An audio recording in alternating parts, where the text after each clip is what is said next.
අපිට ප්‍රෝග්‍රමින් වලදී එක ප්‍රෝග්‍රමින් පැරඩයිම්ස් තියෙනවා.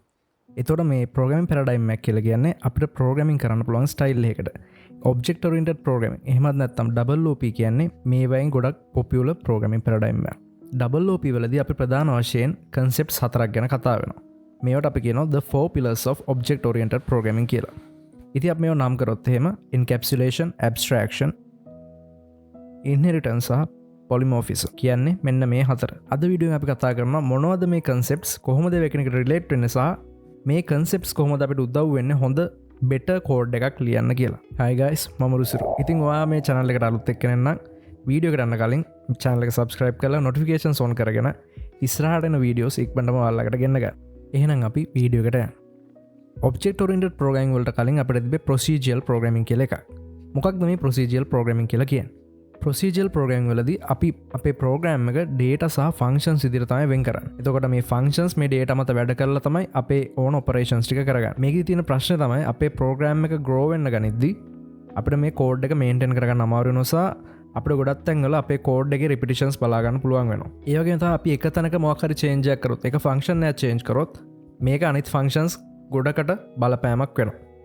ඒකෙන් අපේ ප්‍රෝග්‍රෑම් එක බ්‍රේක් වෙන්න පුළුවන්. මේ වගේ ගහ ප්‍රෝග්‍රෑම් එකට අපි ස්පැගටි කෝඩ් එකක් කියලා කියනවා. මොකක්ද හේතුව? අපිට මේක තේරුම් ගන්න අමාරුයි. මොකද මේකේ ඩිෆයින් ස්ට්‍රක්චර් එකක් නැහැ. ඊට පස්සේ තමයි අනික මේකේ ෆන්ක්ෂන්ස් අතර ගොඩක් ඉන්ටර්ඩිපෙන්ඩන්සි එකක් තියෙනවා. එතකොට අපිට මේකේ මොකක් හරි ෆන්ක්ෂන් එකක් චේන්ජ් කරන්න ගොඩක් අමාරුයි. මොකෝ ඒක ගොඩක් ඒවට එෆෙක්ට් වෙන නිසා. සහ අපි මේ කරන පොඩි චේන්ජස් අනිත් හැම එකකටම එෆෙක්ට් වෙනවා. ඒතකොට මේක නිකන් ස්පැගටි වගේ නිසා මේකට අපි ස්පැගටි කෝඩ් කියලා කියනවා. ඉතින් මෙන්න මේ ප්‍රශ්න විසඳන්න තමයි object oriented programming එහෙමත් නැත්නම් double OP කියන එක එළියට ආවේ. අපි දැන් බලමු මොකක්ද මේ double OP කියන්නේ කියලා.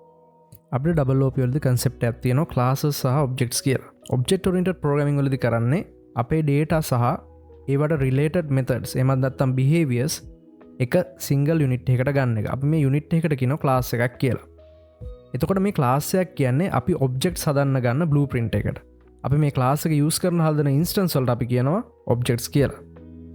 අපි මේක උදාහරණකින් තේරුම් ගන්න try එකක් දෙමු. අපි කාර් එකක් සැලකුවොත් එහෙම අපි දන්නවා මේ කාර් එකකට ප්‍රොපර්ටිස් තියෙනවා එක වර්ගයේ ඒවා. උදාහරණයක් විදිහට අපිට ගන්න පුළුවන් බ්‍රෑන්ඩ් එක, year එක, top speed එක වගේ දේවල්. ඒ වගේ තමයි මේ කාර් එකෙන් කරන ෆන්ක්ෂන්ස් කීපෙකුත් තියෙනවා. කාර් එක ස්ටාර්ට් කරන එක, ස්ටොප් කරන එක සහ කාර් එක මූව් කරන එක. අපි මෙතනදී කරන්නේ මේ ප්‍රොපර්ටිස් සහ මෙයාගේ ෆන්ක්ෂන්ස් ටික එක යුනිට් එකකට ගන්නවා. අපි මේ යුනිට් එකට කියනවා කා ක්ලාස් එක කියලා. ක්ලාස් එකක් ඇතුළේ තියෙන ෆන්ක්ෂන්ස් වලට අපි මෙතඩ්ස් කියලාත් කියනවා. මෙතනදී මේ ක්ලාස් එක අපිට උදව් කරනවා රිලේටඩ් ප්‍රොපර්ටිස් ගෲප් එකක් විදිහට තියාගන්න. දැන් අපිට මේ කා ක්ලාස් එක පාවිච්චි කරලා අපිට පුළුවන් කා ඔබ්ජෙක්ට්ස් හදන්න. උදාහරණයක් විදිහට අපි මේ කා 1 කියන එක ගත්තොත් එහෙම මේක බ්‍රෑන්ඩ් එක BMW, මේක EA එක 2020 සහ টොප් ස්පීඩ් එක පැයට කිලෝමීටර් 120ක් වගේ වෙන්න පුළුවන්. අපි කා 2 එක ගත්තම අපිට පුළුවන් මේකේ බ්‍රෑන්ඩ් එක සෙට් කරන්න ෆෝඩ් කියලා එක 2022 සහ টොප් ස්පීඩ් එක පැයට කිලෝමීටර් 130ක් වගේ. අපිට පේනවා මේවා එකම ක්ලාස් එකෙන් හැදුවට මේ ඔබ්ජෙක්ට්ස් වල තියෙන්නේ එක වැලියුස්. ඒතකොට අපි මේවට කියනවා මේ ඔබ්ජෙක්ට්ස් ඩිෆරන්ට් ස්ටේට්ස් වල තියෙන්නේ කියලා. වෙනස් ස්ටේට්ස් වල තියෙන්නේ කියලා කියනවා. මෙන්න මේ ප්‍රොබ්ලම් එක දිහා බලන්න. අපිට මෙතනින් දීලා තියෙනවා එක කෝස් එකක තියෙන සබ්ජෙක්ට්ස් ගන්න සහ එක සබ්ජෙක්ට් එකකට අපි ගෙවන්න ඕන ප්‍රයිස් එක. ඒතකොට අපි කොහොමද මේකේ අපේ කෝස් ෆී එක කැල්කියුලේට් කරන්නේ?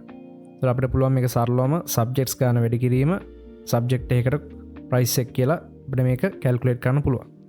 අපි බලමු මේ කොහොමද අපි කෝඩ් එකකින් ගහන්න කියලා. මම දැන් මෙතන Java use කරලා මේ ප්‍රොබ්ලම් එක solve කරන්න කෝඩ් එකක් ගහලා තියෙනවා. මුලින්ම අපි number of subjects ගන්න දාගෙන තියෙනවා. ඊට පස්සේ subject එකට payment එක දාගෙන තියෙනවා. ඊට පස්සේ අපි cost fee එක calculate කරලා තියෙනවා function එකක් use කරලා. එතකොට මේ function එක ඇතුළේදී වෙන්නේ එයා parameters විදිහට ගන්නවා number of subjects සහ payment per subject. ඊට පස්සේ ආ ඒ දෙක ගුණ කරලා අපිට return කරන එක තමයි කරන්නේ. එතකොට අපිට මේ function එක use කරලා පුළුවන් cost fee එක calculate කරලා ගන්න. මේක තමයි අපිට මේ ප්‍රොබ්ලම් එක solve කරන්න තියෙන procedural විදිහ. ඒක නිසා අපි මේ ප්‍රොබ්ලම් එක solve කරන්න යොදා ගන්න functions වලට අපි කියනවා procedures කියලා. අපිට දැන් මේක බලද්දි පේනවා number of subjects සහ payment per subject කියන එකයි get cost fee කියන එකයි ඒවා ඔක්කොම related. මේවා relate වෙනවා cost කියන සංකල්පෙට. cost කියන concept එකට මේවා ඔක්කොම relate වෙනවා. cost එක ඇතුළේ තියෙන subject ගාන, ඒ subject වල payment එක සහ ඒ cost එකේ fee එක ගන්නවයි කියන එක. ඉතින් අපිට පුළුවන් මේ ඔක්කොම ටික මේ එකිනෙකට සම්බන්ධ වෙන දේවල් ටික එකතු කරලා course කියලා class එකක් හදන්න. course කියන class එක සැලකුවම මේක ඇතුළේ තර අපිට තියෙනවා number of subjects සහ price per subject කියන එක. ඒ වගේම තමයි අපිට මේක ඇතුළේ තියෙනවා method එකක් විදිහට get course fee කියන එක. course කියන class එක අපි Java ඇතුළේ බැලුවොත් මෙන්න මේ විදිහට තමයි පේන්නේ. අපිට ඉන්ටිජර් ෆීල්ඩ්ස් දෙකක් තියෙනවා number of subjects සහ payment per subject කියලා. ඊට පස්සේ අපිට method එක තියෙනවා get course fee කියන එක.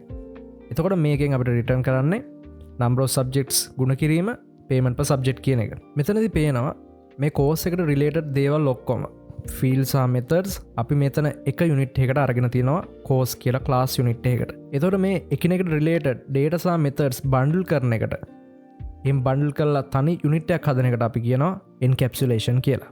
මේක තමයි අපි අද කතා කරන double OP වල පළවෙනි concept එක. මොකක්ද මේ encapsulation කියන්නේ? encapsulation කියන්නේ data සහ ඒ data මත වැඩ කරන methods අපි bundle කරලා එක යුනිට් එකක් හදන එකට. අපි කලින් method එක ලිව්ව විදිය දැන් අපේ method එක තියෙන විදිය බැලුවම අපිට වෙනස්කමක් මෙතනදී බලා ගන්න පුළුවන් වෙනවා. ඒක තමයි අපි කලින් ලිව්ව method එකේදී අපිට parameters දෙකක් input කරන්න සිද්ධ වුණා. මොකද දැන් method එකේදී අපි කිසිම parameter එකක් use කරලා නැහැ. මේකට හේතුව තමයි අපි class එකක් use කරපු නිසා අපිට අර related fields ටික අපිට එක තැනකට ගන්න පුළුවන් වුණා. ඒකෙන් අපිට මේ parameters reduce කරගන්න පුළුවන් වෙලා තියෙනවා. Robert C. Martin එහෙමත් නැත්නම් Uncle Bob clean code කියන පොතේ කියන විදිහට the best functions are those with no parameters. හොඳ functions තමයි කිසිම parameter එකක් නැති functions. දැන් අපි මේ හදපු class එක use කරලා course කියන class එක use කරලා අපි කොහොමද මේකෙන් objects හදාගන්නේ? මෙන්න මේ විදිහට අපිට objects හදාන්න පුළුවන්. අපි මුලින්ම software engineering කියලා object එකක් හදාගන්නවා course class එකෙන්. ඊට පස්සේ අපිට පුළුවන් software engineering.number of subjects ඒ කියන්නේ software engineering වල තියෙන subjects ගන්න 20යි කියලා දාන්න. ඊට පස්සේ software engineering වලදී subject එකට payment එක අපිට දාන්න පුළුවන්. ඊට පස්සේ අවසාන වශයෙන් අපිට පුළුවන් course fee calculate කරන software engineering.get course fee කියලා. ඒතර මෙතනද අපිට පේනවා අපිට දැන් තව course එකක් මොකක් හරි එකක් ඕන. අපි තුමු අපිට psychology course එක ගැන මොකක් හරි මෙහෙම හදාගන්න ඕන. අපිට තියෙන්නේ course psychology සමානයි new course කියලා දාලා අර වගේ අපේ data ටික මේකට feed කරන්න විතරයි. double OP වල ඊළඟ concept එක තමයි abstraction කියලා කියන්නේ. abstraction කියන්නේ අපි අනවශ්‍ය තොරතුරු හංගලා complexity එක අඩු කරන එකට. මේක අපි තේරුම් ගන්න අපි එදිනෙදා හම්බන සරල උදාහරණයක් බලමු. අපි දන්නවා TV remote එකේ buttons තියෙනවා. මේ buttons use කරලා අපිට පුළුවන් channels මාරු කරන්න, volume එක adjust කරන්න, TV එක on off කරන්න. මේ buttons use කරන්න අපි දැනගන්න ඕනේ කොහොමද මේ remote එක ඇතුලේ මේවා implement කරලා තියෙන්නේ කියලා. ඒ කියන්නේ අපි දැනගන්න ඕනේ කොහොමද මේක ඇතුලේ මේ electronics ටික වැඩ කරන්නේ, කොහොමද මේකේ circuit එක design කරලා තියෙන්නේ. ඒ වගේ දේවල් අපි දැනගන්න ඕනේ. මෙතනදී අපිට පේනවා remote control එකෙන් අපිට දීලා තියෙන්නේ අපිට ඇත්තටම ඕන දේවල් ටික විතරයි. අර ඇතුළේ තියෙන දේවල් ඇත්තටම අපිට උවමනාවක් නැහැ. මොකද අපිට ඇත්තටම කරගන්න ඕනේ අපේ channels මාරු කරගන්න, volume adjust කරගන්න වගේ දේවල්. අන්න ඒවට අදාළ දේවල් ටික විතරක් අපිට එයා introduce කරලා දීලා තියෙනවා. මේ double OP වලත් abstraction කියන්නේ මේ වගේ concept එකක්. මෙතනදිත් අපිට අනවශ්‍ය details හංගලා අපිට ඕන ටික විතරක් access කරන්න එයා අවස්ථාව ලබා දෙනවා. මේක තේරුම් ගන්න අපි තව උදාහරණයක් බලමු. අපි හැමෝම දන්නවා අපි browser එකට ගිහිල්ලා google.com කියලා ගිහුවට පස්සේ අපිට google.com එකට අදාළ තියෙන HTML content එක බලන්න පුළුවන්. ඒ කියන්නේ Google home page එක අපිට බලා ගන්න පුළුවන්. මේකෙදි වෙන්නේ අපි address එක ගහලා එහෙම නැත්නම් google.com කියලා ගහලා enter බුවම එයා ඒ address එකට අදාළව IP එක හොයාගෙන අන්න ඒ IP address එකට HTTP request එකක් යවනවා.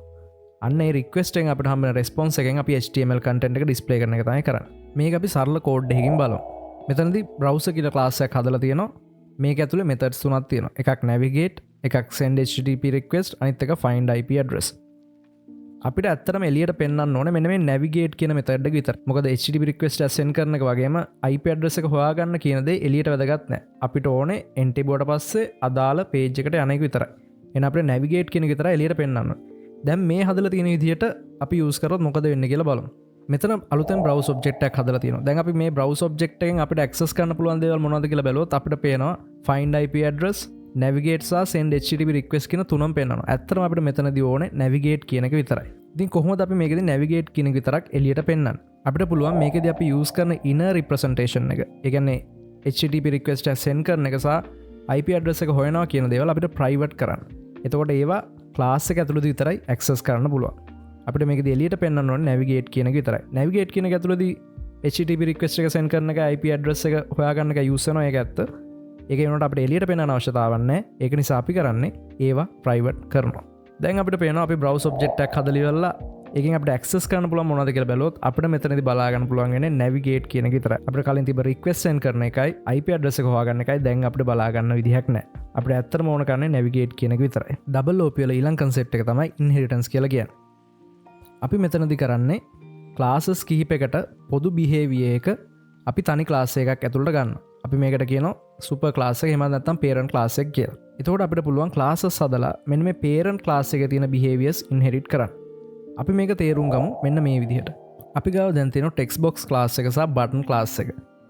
text box class එක ඇතුළේ තියෙනවා text box එකේ තියෙන text එක, ඒක enable ද නැද්ද කියන එක, ඊට පස්සේ enable කරන්න method එක, disable කරන්න method එක, ඒකේ text එක set කරන method එක සහ තියෙන text එක clear කරන method එක. button එකේ තියෙනවා label එක is enable, කියන්නේ මේ button එක enable වෙලා තියෙන්නේ නැද්ද කියන එක. ඊපස්සේ button එක enable කරන method එක, disable කරන method එක සහ මේ button එක click කරාම මොකක්ද වෙන්න ඕන කියන එක on click method එක. අපි දැන් මේ classes දෙක බලද්දී අපිට පේනවා is enable කියන එකයි enable කියන method එකයි disable කියන method එකයි මේ classes දෙකටම පොදුයි. එහෙනම් අපිට පුළුවන් මෙන්න මේ පොදු දේවල් ටික එළියට අරන් මේක වෙනම class එකක් ඇතුළට දාගන්න. අපි දන්නවා text box එකයි button එක කියන්නේ දෙකම UI components. කියන්නේ UI elements. නිසා අපිට පුළුවන් අලුතෙන් class එකක් දාන්න UI element කියලා. අන්න UI element එක ඇතුළට අපිට මෙන්න මේ පොදු behavior, මේ පොදු fields අපිට ඒක ඇතුළට දාගන්න පුළුවන්. අපි මෙතන දැන් හදාගෙන තියෙනවා UI element කියලා parent class එකක්. ඒතකොට මේක ඇතුළේ තියෙන is enable කියන field එකයි enable method එකයි disable method එකයි විතරයි. ඒතකොට text box එකයි button එකයි මේ UI element එකෙන් inherit වෙලා තියෙනවා. අපි මේ UI element එකට parent class එක කියනවා වගේ මේකෙන් inherit වෙන ඒවාට අපි කියනවා children ලා කියලා. ඉතින් මේ inherit වෙච්ච children වලට පුළුවන් එයාගේ parent class එකේ තියෙන methods සහ properties access කරන්න. මේක අපි code එකෙන් බැලුවොත් මෙන්න මේ විදිහට පේන්නේ. මේ තියෙන UI element class එක. ඒතකොට අපිට මේකේ පේනවා is enable කියලා field එකක් තියෙනවා. enable, disable සහ is enable කියලා අපි මෙතන හදාගෙන තියෙනවා methods තුනක්. මෙතනදී extends කියන keyword එක use කරලා අපි text box එකයි button එකයි UI element එකෙන් inherit කරගෙන තියෙනවා. එතකොට අපි මේ text box එක ඇතුළේ දැන් මේ වෙද්දි තියෙන්නේ අපේ text box එකකට විතරක් තියෙන properties සහ methods. button එක ඇතුළේ තියෙන්නේ button එකකට තියෙන properties සහ methods. අපි දැන් බලමු text box object එකක් හැදුවොත් අපිට මොනවද මේකෙදී access කරන්න පුළුවන් කියලා. අපිට පේනවා දැන් මෙතන text box object එක හැදුවට පස්සේ අපිට පුළුවන් set text කියන එක access කරන්න. මේක තිබ්බේ text box එක ඇතුළේ විතරයි. ඒ වුණාට අපිට පේනවා ඒ වගේම disable සහ enable කියන ඒවාත් අපිට මෙතනදී access කරන්න පුළුවන් වෙලා තියෙනවා. ඒතකොට මේ disable සහ enable කියනවා ඇත්තටම තිබ්බේ text box එක ඇතුළේ නෙමෙයි. ඒක තිබ්බේ parent class එක ඇතුළේ. ඒ කියන්නේ UI element කියන class එක ඇතුළේ. අපි මේ UI element කියන එකෙන් inherit කරපු නිසා අපිට දැන් පුළුවන් වෙලා තියෙනවා මේ text box කියන object එක ඇතුළේදීත් අන්න ඒ fields සහ behaviors access කරන්න. double loop වල අවසාන concept එක තමයි polymorphism කියන්නේ. මේ polymorphism කියන වචන හැදලා තියෙන්නේ poly සහ morph කියන වචන දෙක එකතුවෙන්. poly කියන්නේ many කියන එක, ඒ කියන්නේ ගොඩක් කියන එක. morph කියන්නේ forms කියන එක. ඒතර polymorphism කියන එකෙන් අදහස් වෙන්නේ ගොඩක් forms කියන එක. ඒතර සරලවම කියනවා නම් මේ polymorphism එකෙන් අපිට හම්බෙන වාසිය තමයි අපේ object එකකට එක එක වර්ගයේ forms ගන්න පුළුවන්. මේක use කරන එක අපිට පුළුවන් දිග switch case statements වගේම if else statements eliminate කරලා දාන්න තනි කරනවා. අපි බලමු මොකක්ද මේ කියන්නේ කියලා. අපේ UI element එකක් අපේ screen එක පෙන්වන්න ඕන. අපි මේක render කරන්න ඕන. මම දැන් මෙතන UI elements කීපයක් හදාගෙන තියෙනවා elements කියන array එක ඇතුළට. උලිම text box එකක් හදාගෙන තියෙනවා, ඊළඟට button එකක් හදාගෙන තියෙනවා. මේකෙදි මම කරන්නේ මේ elements ටික අතරේ loop එකක් ගහලා check කරලා බලනවා ඒ element එක text box එකක්ද button එකක්ද කියලා. එතකොට මේ element එක text box එකක් නම් අපි render text box කියන method එක පාවිච්චි කරලා මේක screen එකට render කරනවා. ඒ වගේම මේක button එකක් නම් අපි render button කියන method එක use කරලා මේක screen එකට render කරනවා. මේ වගේ අපි ගාව UI elements ගොඩාක් තිබ්බොත් එහෙම අපිට මේ වගේ දිගටම පල්ලෙහාට if statement දාගෙන යන්න වෙනවා. මේක code එක grow වෙද්දි, code එක තව ලොකු වෙද්දි මේක maintain කරගන්න අමාරු වෙන්න පුළුවන්. polymorphism use කරලා අපිට මේක මගහරව ගන්න පුළුවන්. ඒතර අපි මුලින්ම කරන්නේ parent element එක ඇතුලේ render කියලා method එකක් declare කරගන්න. ඊට පස්සේ අපි අපේ children ඇතුලේ මෙන්න මේ අපි අතන declare කරපු method එක override කරගන්න. දැන් මෙතන අපි render කියන method එක override කරලා print එකක් ගහලා දෙනවා render text box කියලා.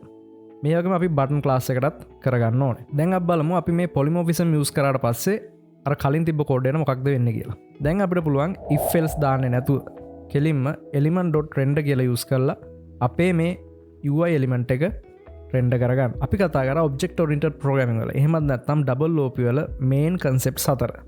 දැන් අපි බලමු මොනවද double OP වල තියෙන benefits කියලා. පළවෙනි දේ තමයි අපේ code complexity එක අඩු වෙනවා. මොකද අපිට double OP use කරලා අපිට පුළුවන් real world phenomena model කරන්න. දැන් උදාහරණයක් විදිහට අපි කලින් කා කියන class එක ගත්තා.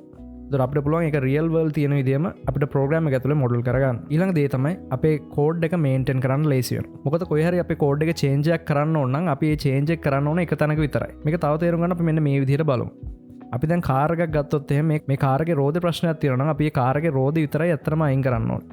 ඒ රෝදේ එක්ක අපි replace කරන්න පුළුවන් නැත්නම් repair කරන්න පුළුවන්. ඒ වගේම තමයි මෙතනදී. අපි දැන් කලින් කතා කරා web page එකට navigate කරන්න අපි ගහපු browser class එක. එතකොට මේ browser class එකේ අර IP address එක හොයන එකේ මොකක් හරි ප්‍රශ්නයක් ආව නම් අපි ඇත්තටම ඒ IP address එක හොයන තැන විතරයි අපි වෙනස් කරන්න ඕනේ. අන්න ඒ කොටස විතරක් වෙනස් කරලා අපිට ආපහු අපේ වැඩේ කරගන්න පුළුවන්. එතකොට මෙතන මේ වෙනස් වීම අනිත් ඒවාට බලපෑමක් ඇති කරන්නේ නැහැ. ඊළඟ දේ තමයි අපේ කෝඩ් එකේ reusability එක වැඩි වෙනවා. අපි දැක්ක අපි inheritance use කරලා අර class කීපයක් ඇතුලේ එක දිගට ගහපු දේවල්. කියන්නේ අපි repeat කරපු දේවල් අපි තනි ක්ලාස් එකට අරගෙන ඒකෙන් ඉන්හෙරිට් කරලා ගත්තා. මේකෙන් පුළුවන් අපිට කෝඩ් එක නැවත ලියන එක නැති කරලා කෝඩ් රියුසබිලිටි එක වැඩි කරගන්න. ඊළඟ දේ තමයි අපේ කෝඩ් එක ඉක්මනින් අපිට ඩෙවලොප් කරන්න පුළුවන්. මොකද අපි එක ක්ලාස් එකක් හරියට හදාගත්තට පස්සේ අපිට මේ ක්ලාස් එක තව ප්‍රෝග්‍රෑම්ස් වලදී යූස් කරන්න පුළුවන්. මේක අපිට උදව් වෙනවා අපේ ඩිවලොප්මන්ට් එක තවත් වේගවත් කරගන්න. අද මේ වීඩියෝ එකෙන් අපි කතා කරා ඔබ්ජෙක්ට් ඔරියන්ටඩ් ප්‍රෝග්‍රෑමින් ගැන. එහෙම නැත්නම් OOP ගැන. අපි කතා කරා මොකක්ද මේ OOP කියන්නේ, මොනවද ඒකේ 4 pillars, කොහොමද මේක යූස් කරන්නේ, ඇයි මේක යූස් කරන්නේ සහ මොනවද මේක යූස් කිරීමේ වාසි කියලා. ඉතින් මං හිතනවා මේ වීඩියෝ එක ඔයගොල්ලන්ට ඔබ්ජෙක්ට් ඔරියන්ටඩ් ප්‍රෝග්‍රෑමින් ගැන හොඳ අදහසක් දෙන්න උදව්වක් වෙන්න ඇති කියලා. ඔයගොල්ලන්ට පුළුවන් මාව ෆලෝ කරන්න සෝෂල් මීඩියා වල ඔක්කොම ලින්ක්ස් මම ඩිස්ක්‍රිප්ෂන් එකේ දාලා තියෙනවා. ඒක නිසා ඔයගොල්ලෝ මේ වීඩියෝෙන් මොන හරි දෙයක් ඉගෙන ගත්තා නම් මේ වීඩියෝ එක ලයික් කරන්න, කමෙන්ට් කරන්න සහ යාළුවොත් එක්ක මේ වීඩියෝ එක ෂෙයා කරගන්න. ඒ වගේම තමයි channel එක subscribe කරන්න අමතක කරන්න එපා. ඔය notifications on කරගත්තොත් ඉස්සරහට එන වීඩියෝස් ආපු ගමන් ඔයගොල්ලන්ට දැනගන්න පුළුවන්. එහෙනම් මේ වීඩියෝ බලවට හැමෝටම thank you. මම රුසිරු Gunaratne. Have a nice week.